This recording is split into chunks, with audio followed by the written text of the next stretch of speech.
Welcome to my channel GK by trick. आज मैं पढ़ाने जा रही हूँ इन कॉन्स्टिट्यूशन ऑफ इंडिया यानी भारत की अनुसूचियाँ के बारे में। जब हमारा संविधान बन रहा था तो उस टाइम मूल संविधान में 8 अनुसूचियाँ थी और वर्तमान में 12 अनुसूचियाँ हैं। तो हम लोग लाइन वाइज सब के बारे में एक एक करके पढ़ेंगे, जिसमें आपको रटने की ज़रूरत नहीं है। एक बार आप ध्यान से याद कीजिए, आपको सारा कुछ ट्रिक के माध्यम से याद करवा दिया जाएगा। तो सबसे पहले हम लोग जानेंगे कि पहला अनुसूची में है राज्य तथा केंद्र शासित प्रदेश का वर्णन है। सेकेंड में है वेतन तथा भत्ते। जब भी आप कोई भी नया राज्य बनेगा तो इसमें तो ज़रूरी है कि हर एक चीज़ का आपको देखने को मिलेगा, अलग अलग मंत्रियों का पोस्ट मिलेगा, बहुत टाइप का पोस्ट मिलेगा। तो जब राज्य बन जाएगा तो अलग जब पोस्ट देखने को मिलेगा तो उसमें सेकेंड नंबर में तो वो हम लोगों को वेतन ही उसको देना पड़ेगा। तो सेकेंड से याद रखिए वेतन तथा भत्ते। थर्ड में है तीसरा। थर्ड को हिंदी में बोलते हैं जैसे तीसरा, तो तीसरा में 3 वर्ड आ रहा है तो वैसे ही याद कर लीजिए। शपथ में भी 3 वर्ड है तो आपको ऐसे ही ऑटोमेटिकली याद हो जाएगा कि तीसरा बोले तो तीसरा में शपथ।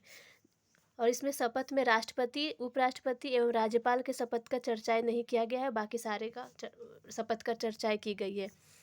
चौथा में है राज्यसभा की सीटों की चर्चा। तो सीट, इसको रूट वर्ड देख लीजिए, सीट यानी कि कोई भी राजा जो है कौन से कुर्सी में बैठता है, चार पाँव वाला कुर्सी में बैठता है। तो चौथा में क्या है, सीट, मतलब कुर्सियों का 4 पाँव वाला सीट, राज्यसभा के सीटों की चर्चा। पांचवा में है एससी एवं एसटी के प्रशासन की चर्चा। और एससी मतलब क्या होता है, जो समाज द्वारा दबाया गया था, और एसटी ये जंगलों में निवास करने वाले लोग थे। ट्रिक के माध्यम से हम लोग देखेंगे इसको कैसे याद किया जा सकता है। तो पा से पाँचवी, पा से प्रशासन, तो एससी एवं एसटी के प्रशासन की चर्चा। नेक्स्ट छठा अनुसूची में है पूर्वोत्तर भारत के 4 राज्यों असम, त्रिपुरा, मेघालय, मिजोरम के अनुसूचित क्षेत्रों के प्रशासन की चर्चा। इसको आपको थोड़ा सा अपना मेहनत करना होगा, आप इसको खुद से भी याद कर सकते हो। इन शॉर्ट में ATMM, असम, त्रिपुरा, मेघालय एंड मिजोरम।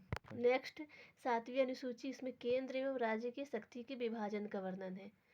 आठवीं अनुसूची राजभाषा का उल्लेख है। प्रारंभ में 14 भाषा थी लेकिन वर्तमान में 22 भाषा है, बाद में 8 भाषाओं को जोड़ा गया। नेक्स्ट है 9 नंबर। तो 9 से याद कर लीजिए 9 9 को हम हिंदी में 9 बोलते हैं, जिसमें भूमि जमींदारों उन्मूलन एवं न्यायिक सक्रियता की चर्चा। तो ना से 9 हो जाएगा। तो 9 यानी कि हम लोग जब खेतों में जब कोई भी काम करता है, भूमि का मतलब है जब हम लोग खेतों में काम करते तो 9 की यानी झुक के काम करते, तो इसको हम लोग इससे रिलेट कर सकते हैं कि 9वीं अनुसूची में भूमि आ जाएगा, भूमि जमींदारी उन्मूलन एवं न्यायिक सक्रियता की चर्चा।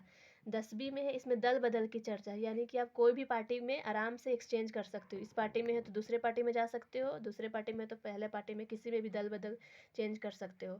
11वीं अनुसूची, इसको हम लोग ट्रिक के माध्यम से याद करेंगे। जब भी कोई बच्चा अगर 11th क्लास में रहता है तो वो अपने घर के अगल बगल ही कोई भी पंचायत स्तर पर ही कहीं कोचिंग ज्वाइन कर लेता है, जब वो 11th क्लास में रहता है तब, क्योंकि 11th क्लास को उतना कोई सीरियसली लेता नहीं है तो घर के अगल बगल ही ज्वाइन कर लेता है। तो 11वीं यानी कि पंचायत, यानी पंचायत मतलब कि घर के अगल बगल ही ट्यूशन ज्वाइन कर लेना। 11वीं मतलब इसमें पंचायत की चर्चा है। नेक्स्ट है 12वीं। जब वो 12वीं, इसको हम लोग ट्रिक के माध्यम से देखेंगे। 12वीं में है तो अब 12th का एग्ज़ाम देने वाला है, तब वो अच्छा जगह ट्यूशन ज्वाइन कर सकता है, करना चाहता है, जैसे कि नगर में जाके। तो 12वीं यानी कि नगर पालिका से संबंधित है 12वीं। अगर आपको ये मेरा ट्रिक वाला चैनल पसंद आए तो सब्सक्राइब, लाइक एंड शेयर ज़रूर करें। धन्यवाद।